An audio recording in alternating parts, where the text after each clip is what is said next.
नमस्कार जजलपा। तपाईले अहिले सुनिरहनु भएको आवाज नेपाल भाषा एकाडेमीका निमित्त अनक मिडियाको प्रस्तुति नेवा एफएम 106.6 मेगाहर्ज रेडियोको हो। कीर्तिपुर नगरपालिका वार्ड नम्बर 4 चम्पादेवी स्थित श्री बागभैरव माध्यमिक विद्यालयको स्वास्थ्य तथा शारीरिक विषय शिक्षक म शोभा देवकोटा बोलिरहेकी छु।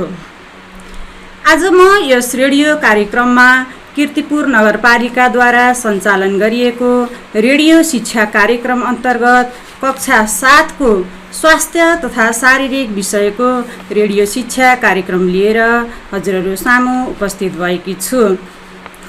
यो कार्यक्रम हरेक हप्ता शुक्रबारका दिन दिउँसो 11:30 बजे प्रसारण हुनेछ। अबको 30 मिनेटसम्म म तपाईहरुसँगै रहनेछु। सर्वप्रथम त भाइ बहिनीहरू, तपाई कक्षा 6 बाट कक्षा 7 मा सफल भएर जानुभएकोमा तपाईलाई धेरै धेरै बधाई तथा शुभकामना दिन चाहन्छु। विद्यार्थी भाइ बहिनीहरू, आज हामी कक्षा 7 को स्वास्थ्य तथा शारीरिक विषय लिएर आएका छौं। आज हामी यो विषयको महत्त्व र औचित्यको बारेमा चर्चा गर्दै अघि बढ्दै छौं।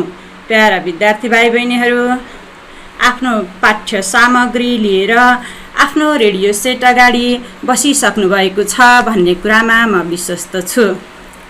वास्तवमा आधारभूत तहको कक्षा 7 को स्वास्थ्य शारीरिक विषय अध्ययन गरिसकेपछि हामीहरूमा जीवनसँग सम्बन्धित विभिन्न विषयवस्तु र व्यावहारिक ज्ञान सिप अवधारणाहरूको विकास हुनु स्वाभाविक नै हो।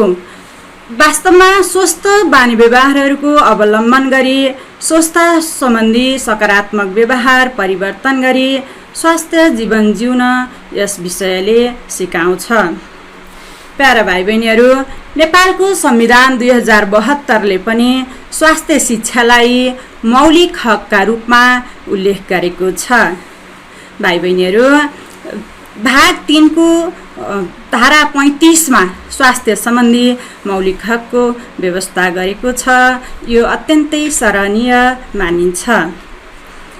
स्वास्थ्य जीवनयापन गर्न पाउनु सबै नागरिकहरूको नैसर्गिक अधिकार भएकाले यो विषय विद्यालय शिक्षाको पाठ्यक्रममा अनिवार्य विषयका रूपमा अध्यापन हुँदै आएको छ। त्यस्तै गरी शारीरिक शिक्षाले पनि भाइ बहिनीहरू हाम्रै शरीरका विभिन्न अङ्ग प्रत्यङ्गहरूलाई कसरी स्वस्थ राख्ने चुस्त राख्ने भन्ने ज्ञान दिन्छन्। शारीरिक शिक्षाले व्यक्तिको शारीरिक पक्षमा मात्रै नभई यसले मानसिक, सामाजिक, संवेगात्मक, नैतिक र चारित्रिक पक्षसँग पनि उत्तिकै सम्बन्ध राखेको हुन्छ।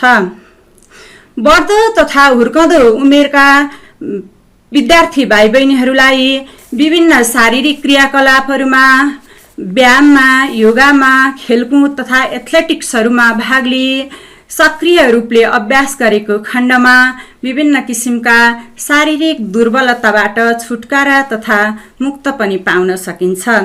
त्यसैले पनि मेरो प्यारा भाइ बहिनीहरू, विद्यालय शिक्षामा यो विषयको पठन पाठनको विशेष महत्त्व रहेको छ। भाइ बहिनीहरू, हामीले यहाँ स्वास्थ्य तथा शारीरिक विषय कक्षा 7 मा समावेश गरिनुको औचित्यको बारेमा प्रष्ट भयौँ भन्ने कुरामा म विश्वस्त पनि छु। अब हामी एकपटक फेरि यस विषयको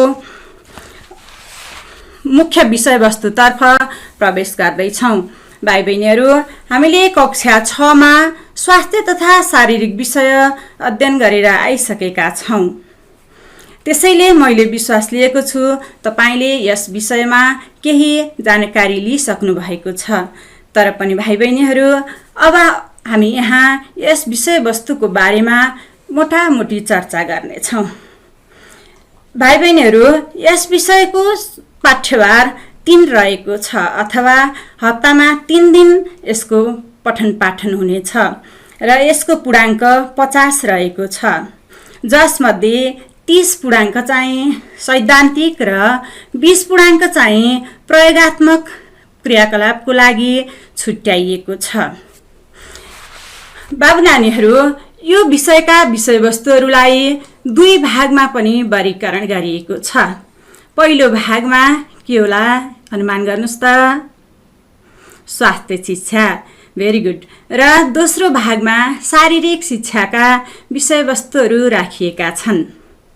अब हामी भाग 1 अन्तर्गतको स्वास्थ्य शिक्षा विषयका विभिन्न विषयवस्तुका बारेमा हामी सामान्य छलफल गर्न गइरहेका छौँ। भाइ बहिनीहरू, जहाँ जस्तो अवस्थामा हुनुहुन्छ त्यहीँ बसेर 106.6 मेगाहर्जको नेवा एफएम रेडियो सुन्दै सक्रिय रहनुहोला है त। अब हामी यस विषयवस्तुको क्षेत्रको बारेमा चर्चा गर्दैछौँ। पाठ 1 अन्तर्गत भाइ बहिनीहरू, हामी हाम्रै शरीरका विभिन्न प्रणालीहरू जस्तै अस्थिपञ्जर प्रणाली, मांसपेशी प्रणाली, पाचन प्रणाली, श्वास प्रश्वास प्रणाली र उत्सर्जन प्रणालीको रूपमा मूत्र प्रणालीको बनावट, संरचना तथा कार्यहरूका बारेमा विस्तृत रूपले अध्ययन गर्दैछौँ। कक्षा 6 मा हामीले कोष, तन्तु र सेन्स अर्गानका बारेमा सामान्य जानकारी लिइसकेका छौँ।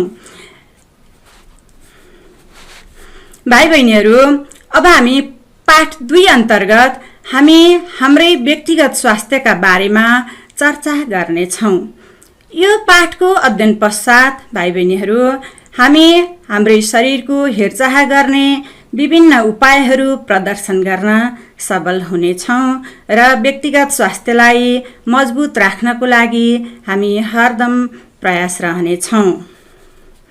त्यस्तै गरी भाइ बहिनीहरू, पाठ 3 को विषयवस्तु हामीले दैनिक रूपमा प्रयोग गर्ने खाद्य वस्तु अथवा खानेकुराको बारेमा अध्ययन गर्दैछौँ, जसबाट हामीले पौष्टिक तत्त्व न्युट्रिसनको पहिचान गरी सन्तुलित भोजन उपभोग गर्न सक्नेछौँ।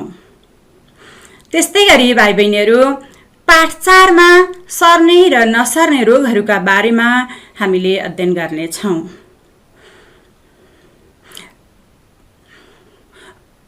भाइ बहिनीहरू, र विभिन्न किसिमका सर्ने र नसर्ने रोगहरूको पहिचान गर्दै त्यस्ता रोगहरूबाट कसरी बच्ने भन्ने बारेमा हामीले पाठ 4 का विभिन्न विषयवस्तुबाट हामी ज्ञान, सिप तथा अवधारणाहरू लिनेछौँ।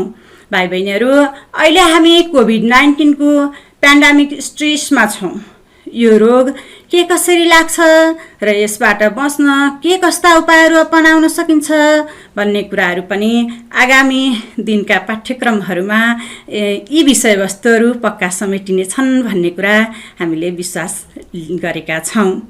त्यस्तै गरी भाइ बहिनीहरू, पाठ 5 मा किशोरावस्थामा आउने प्रजनन अङ्गहरूको सङ्क्रमणबाट सुरक्षित हुने उपायहरूसँग सम्बन्धित रहेकाले हामीले किशोर अवस्थामा हुने यौन तथा प्रजननको बारेमा हुने सङ्क्रमणबाट बच्ने उपायहरू यसले सिकाउनेछ। त्यस्तै गरी भाइ बहिनीहरू, समाजमा हुने सामाजिक समस्या जस्तै लागु पदार्थको प्रयोग, धुमपान र मद्यपानबाट टाढा रहँदै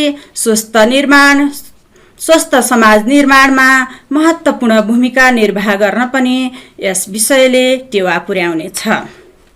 त्यस्तै गरी हाम्रो वरिपरिको वातावरण स्वस्थ राख्ने उपायहरूको बारेमा हामीले यस विषयवस्तुमा विस्तृत अध्ययन गर्नेछौँ। भाइ बहिनीहरू, यस विषयमा हामीले हाम्रा वरपर हुने विभिन्न किसिमका दुर्घटनाहरूबाट बच्न सुरक्षाका उपायहरू अपनाई सामान्य घटनाको प्राथमिक उपचार गर्न ज्ञान, सिप तथा अवधारणा प्रदान गरी हामीलाई जीवनोपयोगी तथा बेसिक स्किलहरू पनि यही विषयवस्तुले सिकाउनेछ। र भाइ बहिनीहरू, यस भाग 1 को अन्तिम पाठमा पारिवारिक र सामुदायिक स्वास्थ्यको महत्त्व बुझेर सकारात्मक व्यवहार अवलम्बन गर्न पनि यसै विषयले सिकाउनेछ। यी त रहे भाग 1 अन्तर्गत स्वास्थ्य शिक्षा विषयले सिकाउने विभिन्न ज्ञान, सिप तथा अवधारणाहरू। त्यस्तै गरी विद्यार्थी भाइ बहिनीहरू, अब हामी भाग 2 अन्तर्गत के छ अरे याद गर्नुभएको छ नि? भाग 2 अन्तर्गत शारीरिक शिक्षा छ। हो, शारीरिक शिक्षाका बारेमा पनि केही सामान्य ज्ञान सिप तथा धारणा को बारे लिनेछौँ।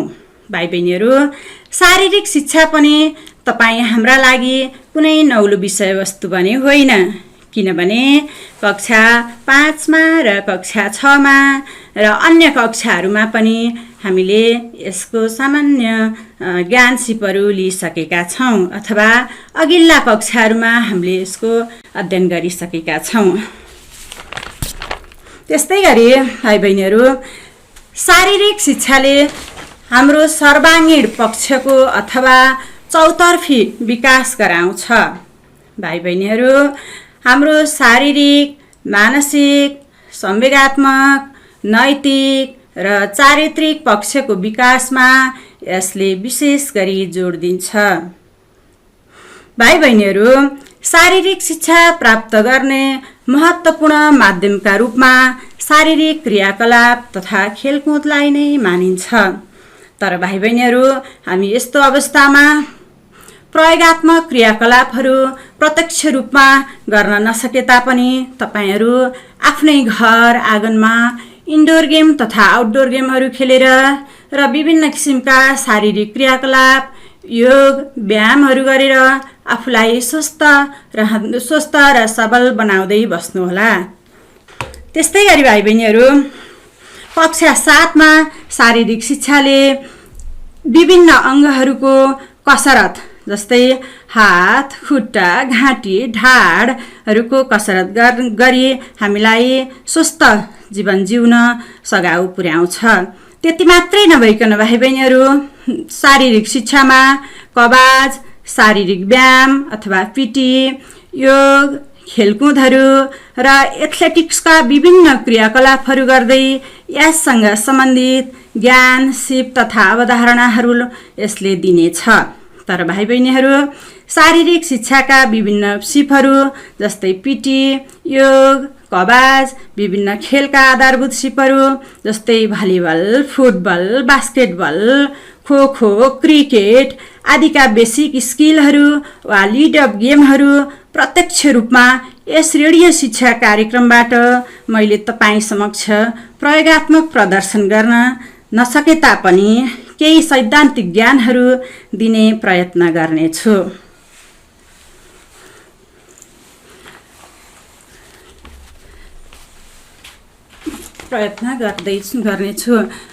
भाइ बहिनीहरू, प्राविधिक कक्षबाट सहयोग गर्नुहुने मित्रले व्यावसायिक विश्रामको सङ्केत दिनुभएको छ।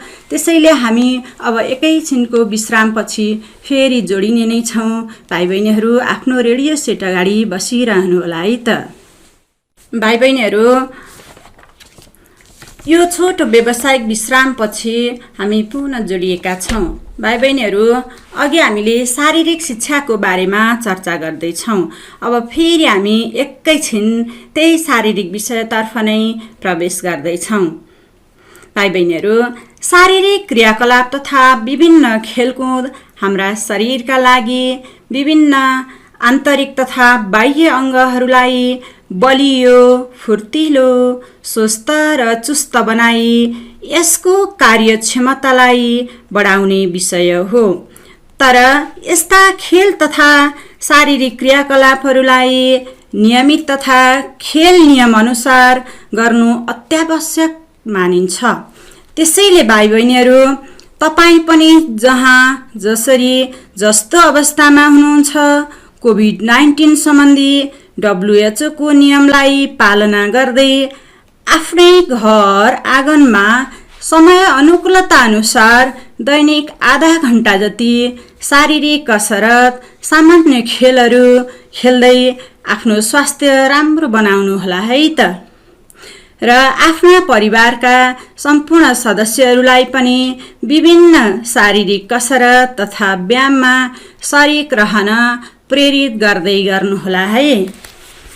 भाइ बहिनीहरू, अब हामी यति छलफल गरिसकेपछि अब हामी स्वास्थ्य शिक्षामा रहेको पाठ 1 का विषयवस्तुहरू मानव शरीर अथवा ह्युमन बडीको बारेमा सामान्य चर्चा गर्नेछौँ।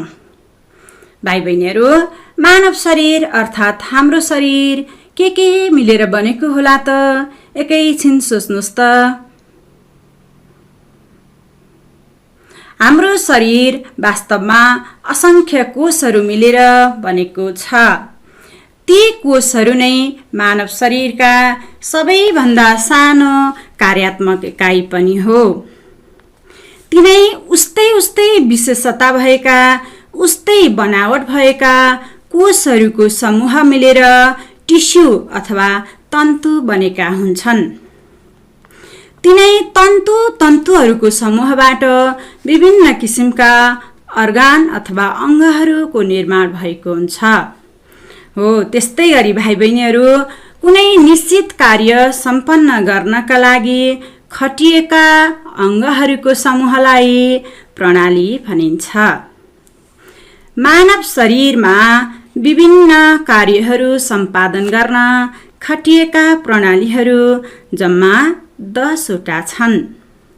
ती मध्ये हामीले यहाँ अथवा कक्षा 7 मा जम्मा 5 वटा प्रणालीहरूका बारेमा अध्ययन गर्दैछौँ।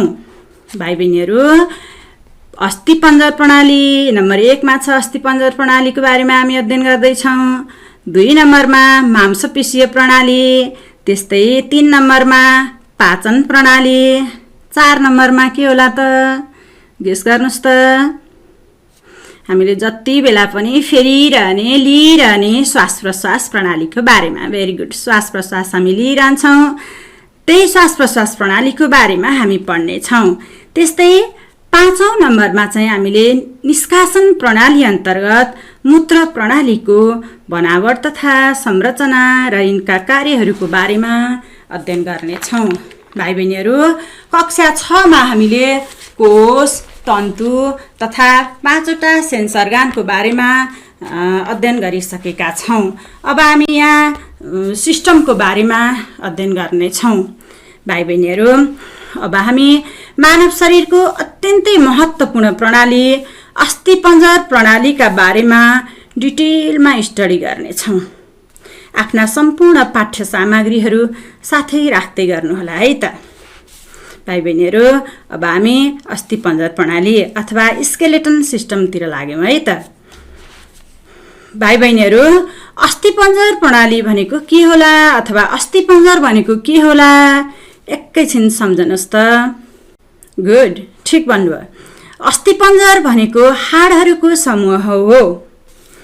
हाम्रो शरीरमा भएका सम्पूर्ण हाडहरू मिलेर अस्थिपञ्जर प्रणाली बनेको हुन्छ। अस्थिपञ्जर प्रणालीले हाम्रो शरीरको फ्रेमवर्क वा ढाँचा तयार पार्दछ। भाइ बहिनीहरू, यदि हाम्रो शरीरमा हाड नहुँदो हो त हाम्रो शरीरको आकृति कस्तो हुन्थ्यो होला? तपाईँ इमेजिन गर्न सक्नुहुन्छ? पक्का पनि कुरूप हुन्थ्यो होला है। वास्तवमा हाडले हाम्रो शरीरको आकार, ढाँचा प्रदान गर्दछ। हाडले शरीरको भार पनि थाम्ने, वेट थाम्ने। आन्तरिक अङ्गहरू जस्तै मुटु, कलेजो, फोक्सो, मृगौला, मस्तिष्क जस्ता अङ्गहरूलाई ढाकेर सुरक्षा पनि दिइरहेको हुन्छ। भाइ बहिनीहरू, हाम्रो शरीरमा कतिवटा हाडहरू हुन्छन् होला भन्ने जिज्ञासा तपाईँलाई पक्कै लाग्यो जस्तो लाग्यो मलाई। ल भन्नुहोस् त, हाम्रो शरीरमा कतिवटा हाडहरू हुन्छन् होला त? एक्सलेन्ट, भाइ बहिनीहरूले भनिरहनु भएको छ, मैले अनुभूति गरिरहेको छु। भाइ बहिनीहरूले 206 वटा हाडहरूका टुक्राहरू मिलेर हाम्रो मानव शरीर बनेको हुन्छ भन्नुभएको छ। Thank you. त्यही हो, वास्तवमा 206 वटा साना ठुला हाडका टुक्राहरू एक आपसमा मिलेर मानव शरीर बनेको छ। Very good. भाइ बहिनीहरू, यो हाड हुँदैन थियो भने हाम्रो शरीर पक्का पनि यस्तो अवस्थामा हुने थिएन होला। तपाईँले पनि पक्का त्यो महसुस गर्नुभएको छ।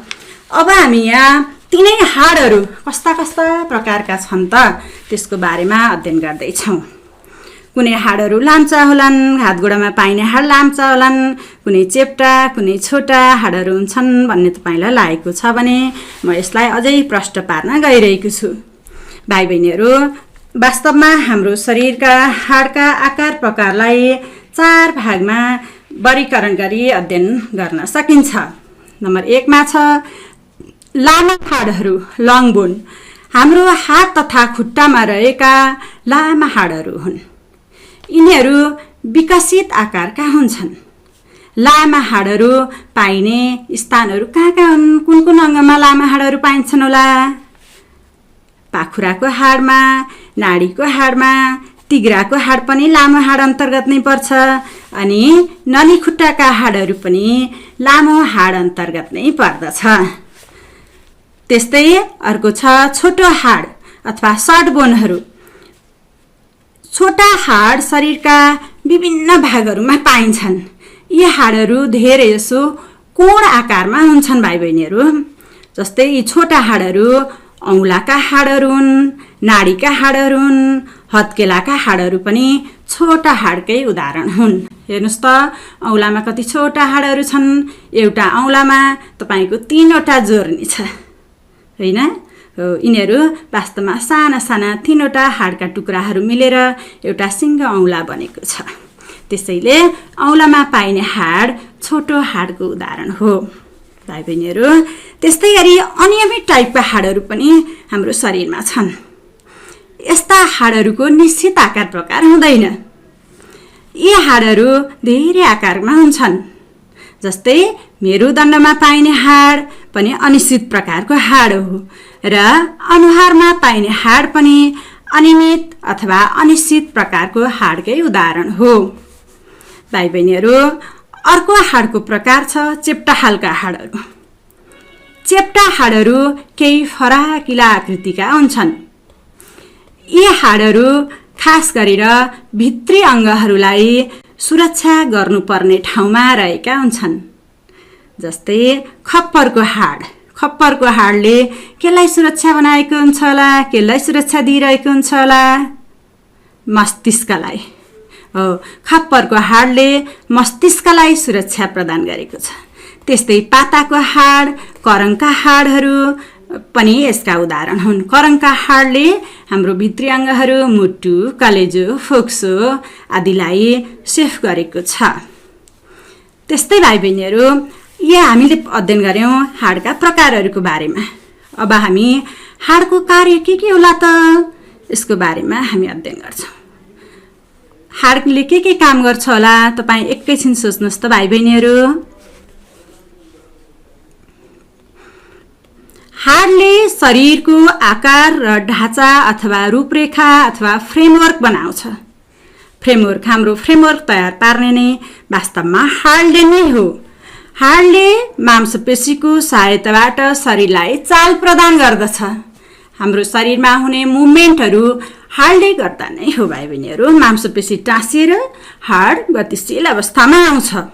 हाडले शरीरका कोमल अङ्गहरू जस्तै मुटु, कलेजो, फोक्सो, मस्तिष्क, स्पाइनल कर्ड अथवा सुषुम्ना आदिको रक्षा पनि गर्दछ भाइ बहिनीहरू।